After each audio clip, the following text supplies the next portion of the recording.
there's some big names that could potentially go out in this first round if things don't go their way. All 3 tracks are on the 750 horsepower package in this round as well. 6 of the 10 playoff races are 750 horsepower package as well. So there's definitely a little bit more oriented towards that package. And we've seen that approach taken throughout this season by some drivers, namely Joey Logano, where we've seen that evidenced where he is much more strong on the 751s, 550, not so much. But we'll take a look at the rounds and we'll get into it here. I think we just go right into it and see who goes out in this first round. Let's not waste any time. So do you want to go first for this one here, Kyle? And then we can just go through who we think is the first one to be eliminated, and then we'll go back and forth kind of thing. And then the big name to be knocked out as well eventually. That could be knocked out.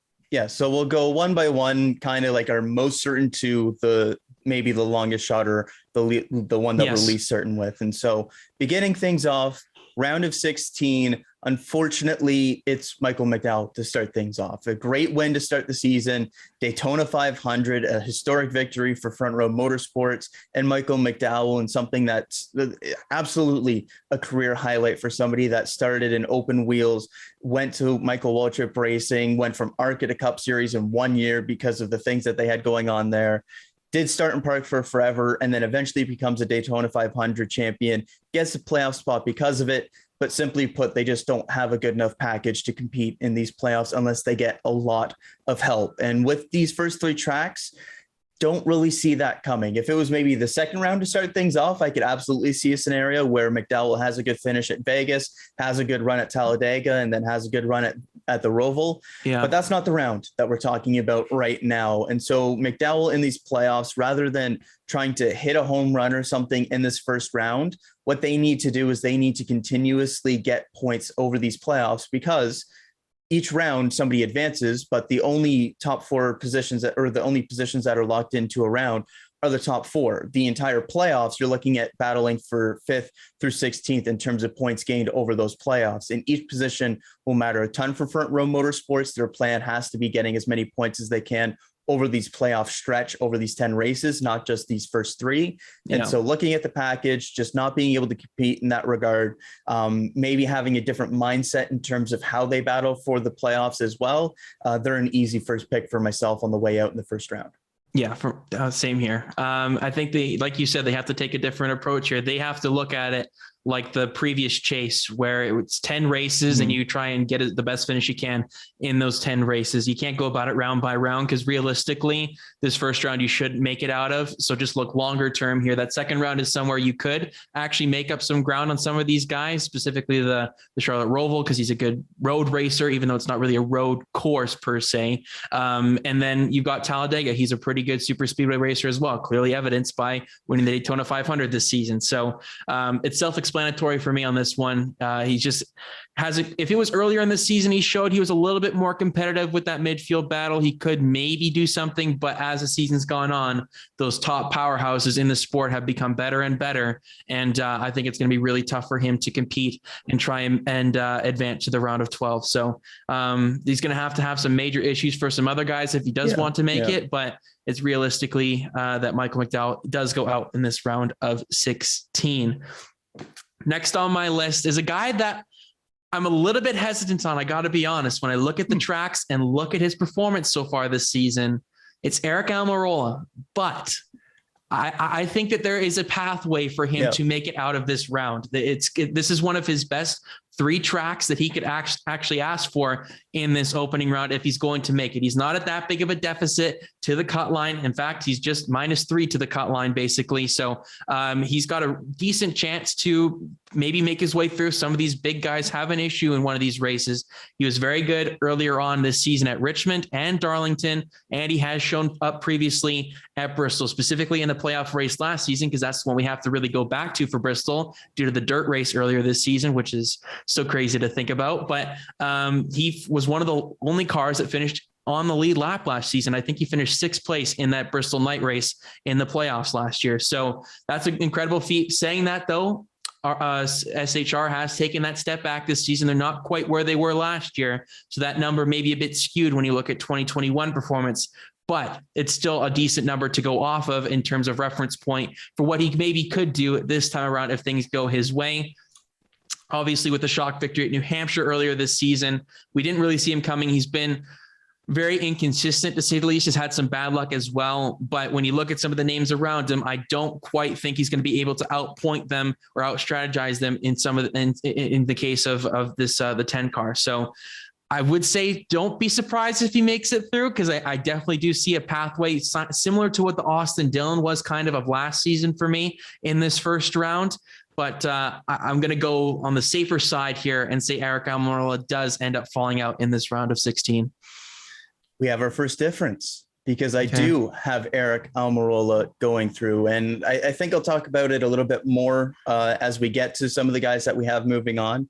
But the big thing for me is the package, and it's Stewart-Haas Racing. This year, they haven't been all that fast, but they have been fast with the 750 package, and especially Aric Almirola. You look at the win at New Hampshire, had a top 10 run at Nashville, crashed at both Dover and Darlington. So those are kind of anomalies that you can't really look at with just the 1 point gain there. But just before that at Richmond, they had another top 10 there at a track that he's been really good at as well. So in the three most recent 750 package races that Almirola has been able to finish without wrecking early or anything like that, he's been inside the top 10. And so when I look at Kevin Harvick's results as well this season, only having one race with this package outside the top 10, I really, really like Stewart-Haas's chances in this first round. So that's one of the bigger bets that I'm going on, having Almirola making it through. Somebody that I don't have making it through, though, is Tyler Reddick. And this one is another guy that I feel like with Aric Almirola, where I feel like they can definitely make it through depending on what happens in these rounds. You look at Darlington as a really, really strong track potentially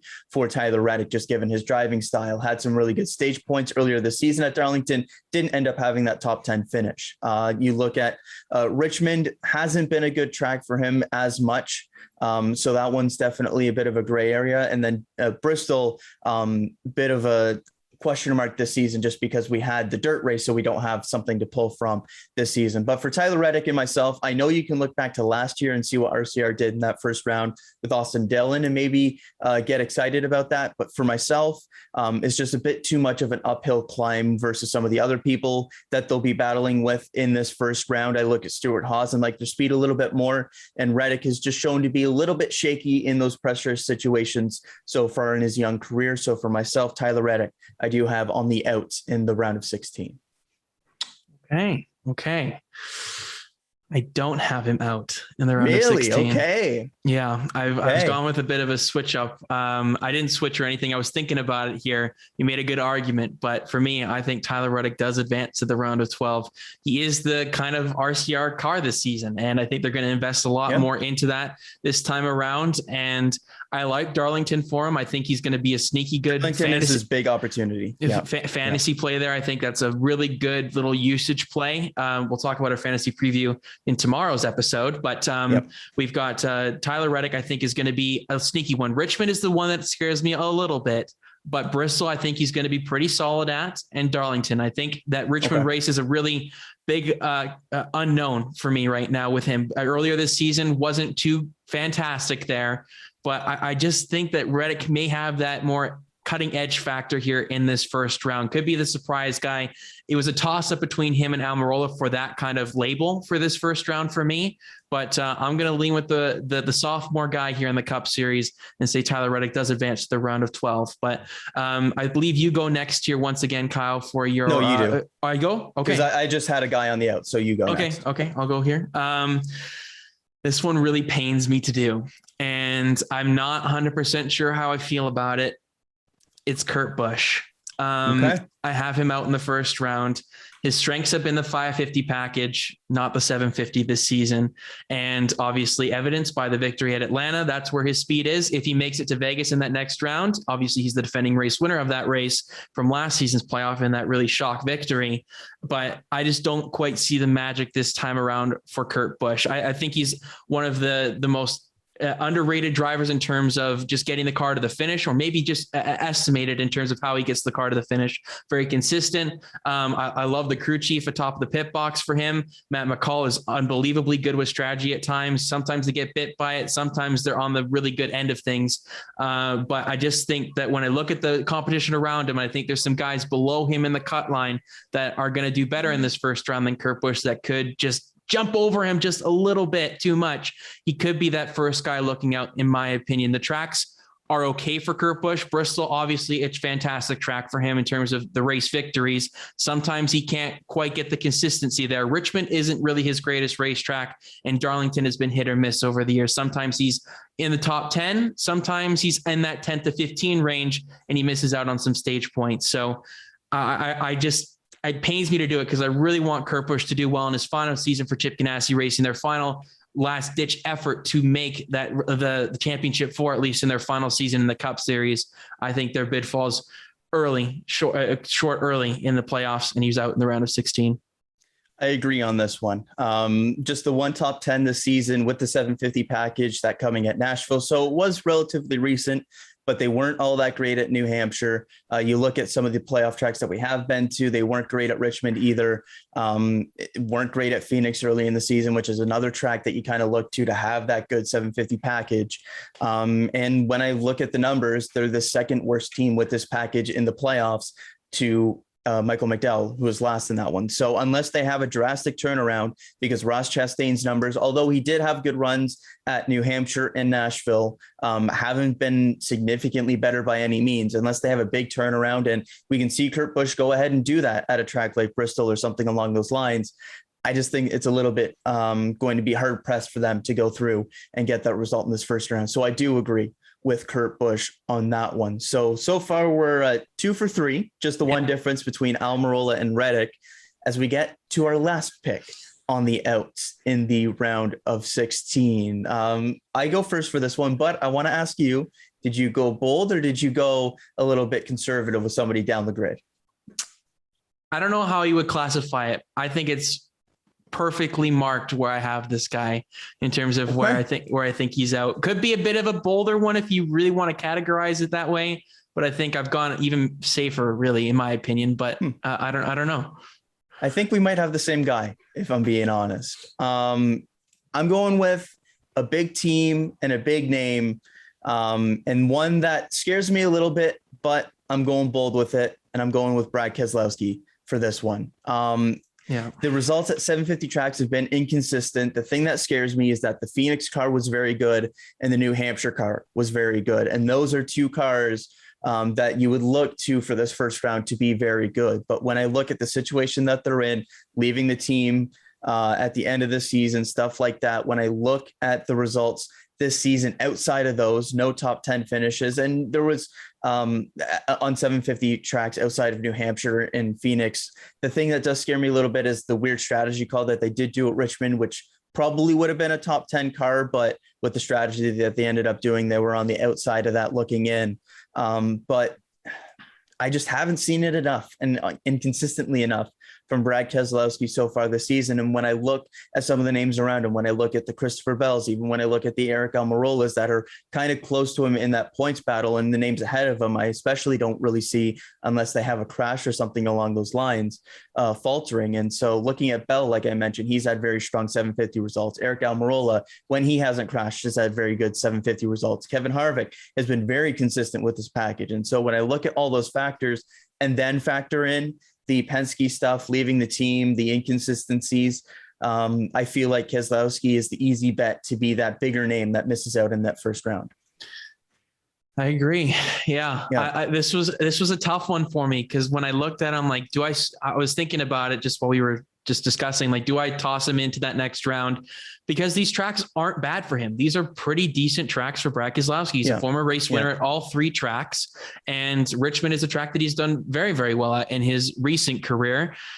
It's just that inconsistency so far this season. The one victory coming on a super speedway track is very frightening for me. I don't think you can take much from that. The win in terms of just having that win, I think like really just deters people from his actual performance this season. I think it's just a little bit more of a scapegoat in a way for how he's performed so far this season. I mean, there's a reason why we had 5 usages left for fantasy so far for them this season. It's just been one of those years for Brad Keselowski. I don't think he's necessarily a bad driver. Just I think it's just the fit just hasn't quite worked this season, or something isn't quite clicking. And since he's announced, or the rumors came out that he was going to Roush Fenway Racing, the performance has declined quite considerably in terms of consistency and getting those actually higher end finishes. So yes, he could show glimpses here and there. He's the defending champion, for crying out loud. But I do think that this might be just the way his playoffs have gone in recent years. He is an earlier exit, more so than not, it seems. And this will be his earliest exit of them all, if this is where he goes out in the round of 16 in this current playoff format. So he could definitely make it through. Not saying that he can't, but just with the way that momentum is going, just hasn't been finding the finishes enough for me to say that, yes, I can see Brad Keselowski being a guy that could go long-term. And this is a guy that almost won the championship last season. Let's not forget. He was should have, if he had a decent pick through that day. One pit stop away from having a decent stop, and he would have been right there with Chase Elliott, arguably had the fastest car in that race as well. So, I mean, this is quite the turnaround for a championship 4 guy that we're predicting to go out in this round of 16. Heck, he could go out of the championship 4 this season if things go his way, but he's going to need some help. He's not in a great playoff point position moving forward, only +3 to the cutoff line coming into this. So really no margin for error for this 2 car. And I have seen more errors than I usually do with this team so far this season. So for those reasons that you've stated and I've stated, I think it's clear on our end, at least, why we believe Brad Keselowski could go out in this round. And he definitely could not if he does turn that ship around for 3 races. Yeah. And like you mentioned, the concern is that they were the arguably, and I think in my opinion, the best car at Phoenix last year. And then you look this year, they led laps and were up at the front at Phoenix this year. They were up at the front and led laps at Loudon this year. And those are all the tracks that you look at with the 750 package and look at as being kind of the tracks that you would look to have future success in the playoffs. And so, again, the Darlington stuff earlier this year, the Richmond stuff earlier this year gives you some pause. And the extenuating factors, I think, are the thing that pushes it over the edge for me. But I could also see a scenario where he easily makes it through this round and has 3 straight top 10s and looks very strong and completely turns around the narrative. I'm just looking to other people to maybe turn around their narratives. And so Keselowski, we agree on, which I'll be honest, when we went into it, didn't originally have him, but decided to shake it up, put Almirola in instead of Keselowski, because I felt like I was going a little too conservative with the original one I had there. I thought I was adequate. When I look back at last season, we were a little bit bolder, I'd say, maybe in this first round, potentially. Well, the funny thing is that I should have gone bolder. Yeah, I know you almost did. And, of course, you were close with Ryan Blaney in terms of mentioning it. We didn't quite go through on that prediction, but is a nice tie into our next part. But yes, the big name that could potentially be knocked out. We kind of talked about it a little bit last year when we referenced it. We're going to really take some time and look at it a little bit more heavily this time around. There's some big names, your top, we're going to probably categorize it as your top 9, I'd say, because they all seem to have a decent amount of chance to win it at all 3 of these tracks, I'd say. And those would be your big names for these playoffs so far. And it's crazy to think Kevin Harvick would not be involved in that big name category this season, but that's just the way it's gone for the 4 car. But big name to be knocked out. You led off for the other thing, so I'll lead off for this one with the big name in terms of being knocked out. I'm not actually going to go with Ryan Blaney. Really? Okay. Thank you for leaving me the take that I had correct last year that I just didn't go with. Yeah, I'm going to leave you Ryan Blaney. I think the trend that he's been on, I really like it. And when we did our preseason show, I said, I think this is going to be a breakout year for Ryan Blaney. It came a little bit later than I would have liked it to, with 2 consecutive wins to end the regular season. But I like the momentum that they're going on, despite him being knocked out in that first round last season due to Darlington and Richmond. But I'll let you make your case in a second. But for me, it's William Byron. And it's just because he was knocked out in this round in this last year as well. Darlington is a decent track for him. It's not fantastic. I like a lot of other guys a little bit more than William Byron. Richmond is a little bit of a difficult track for him at times. And then Bristol, he had some bad luck last year as well. It's been kind of a hit or miss track, but William Byron's consistency so far this season has been superb. So he's in this kind of range here where he's only +9 to the cutoff line.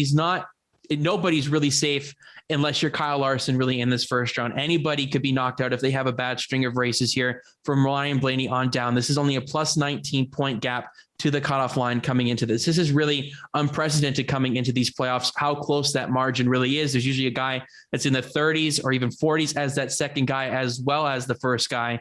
But there's not really that much this season. It's been the Kyle Larson show, and then it's been a really big group of guys behind him this season. And William Byron has been in that group, just doesn't quite have the win total and the stage point total for him to be higher up in the grid. Finished 4th overall in the regular season standings.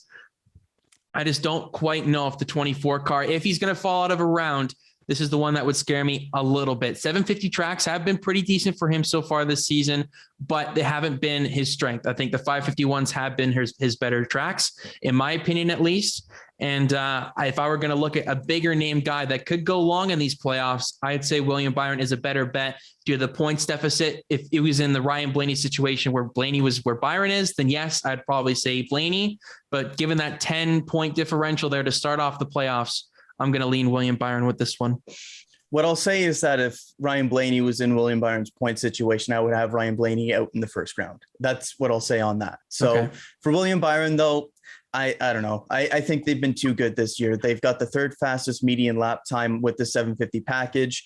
When I look at his results last year, the only reason why he missed out on the next round of the playoffs was because he got caught up in a wreck with a back marker that they didn't even show on a replay. Yeah. He finished top 5 at Darlington last year in that playoff race, finished top 5 at Darlington earlier this year, got his first career top 10 at Richmond earlier this year, which I think is something that really bodes well because he'd been so poor at Richmond before in his Cup Series career, had a top 10 run at Bristol Dirt as well, had a top 10 run last year at Bristol in the early season race before the playoff race where he got wrecked out. So I do really like William Byron in this first round. I know the points are in a situation where if you have one bad race, one thing that goes wrong, you can be in a tough situation. But last year I looked at it as he had one bad race or one bad racetrack in that group of 3 between Darlington, Richmond, and Bristol, had that bad race at Richmond, and then got caught in the bad luck at Bristol. And that's all you need to miss out on the playoffs. This year, I look at it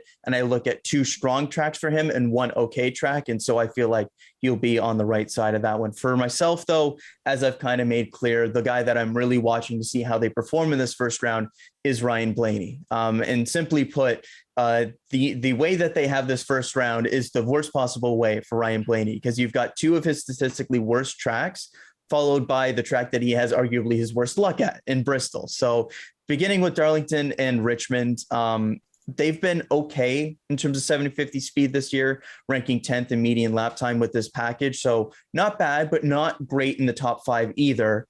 And Blaney's results at these 2 tracks have just not been good so far in his career. And I don't really know why per se, but when I look at track rank in terms of the points gained over the last 3 seasons at these track, Ryan Blaney at Darlington ranks 19th, and at Richmond also ranks 19th. And so he needs to kind of maintain through those 2 races. I know he got a top 10 earlier this year, but if he can maintain through those and then go to Bristol with that kind of points gap, doesn't need to go into it where like last year he was kind of in that kind of must-win situation with how things went with the penalty that they had earlier on. I feel like they have the points gap to kind of be close to that cut line when we get to Bristol, but be enough there where they're not in that kind of must-win situation or anything like that. And unless things go really, really bad in the first 2. But this is a team that I'm really watching in those first 2, because if they do have a really fast car and Ryan Blaney does have a surprise top 10 or anything like that, I think that bodes well for the rest of the playoffs. If they have better than expected results here in this first round. But he's definitely the big name guy that I'm watching, because he's won he's coming off of a win at Daytona. He's got 3 wins this season, back-to-back wins as well. So all of that looks to be riding the momentum of these playoffs. But if there's 3 set of tracks that is going to kill momentum for Ryan Blaney, is these 3 we got coming up. Yeah, it is scary. Like, I don't really want him to go out. I think he's proven himself this season. And like I said last year, I think if he makes it through this first round, I think he's a great candidate to go all the way through to the final 4 when I look at how the tracks shape up for him. So it's just about getting through this first round. I think he did enough in the regular season to make it through because of how bad those first 2 tracks are for him. And then it really opens up for Blaney past that point, but you got to get to that point. Yeah, definitely. I mean, in our preseason, I had him in the championship 4, and that's exactly what I said. I said, if he makes it to that first round, has some playoff points to his name, I think it could be smooth sailing for him here on out afterwards. Cause those next 6 tracks to the championship 4 line up very well for Ryan Blaney to go on a deep playoff run, if this is really his breakout year in the Cup Series. So we'll talk about Ryan Blaney a little bit later on, but that will do it for the first round, for the round of 16. So for myself, I've got Michael McDowell, Eric Almirola, Kurt Busch, and Brad Keselowski out, with the big name that could potentially be knocked out being William Byron. And for myself, very similar in this first round. Michael McDowell, Kurt Busch, Brad Keselowski, all losing out in this first round as well. The difference, though, I do have Eric Almirola squeaking through into the round of 12.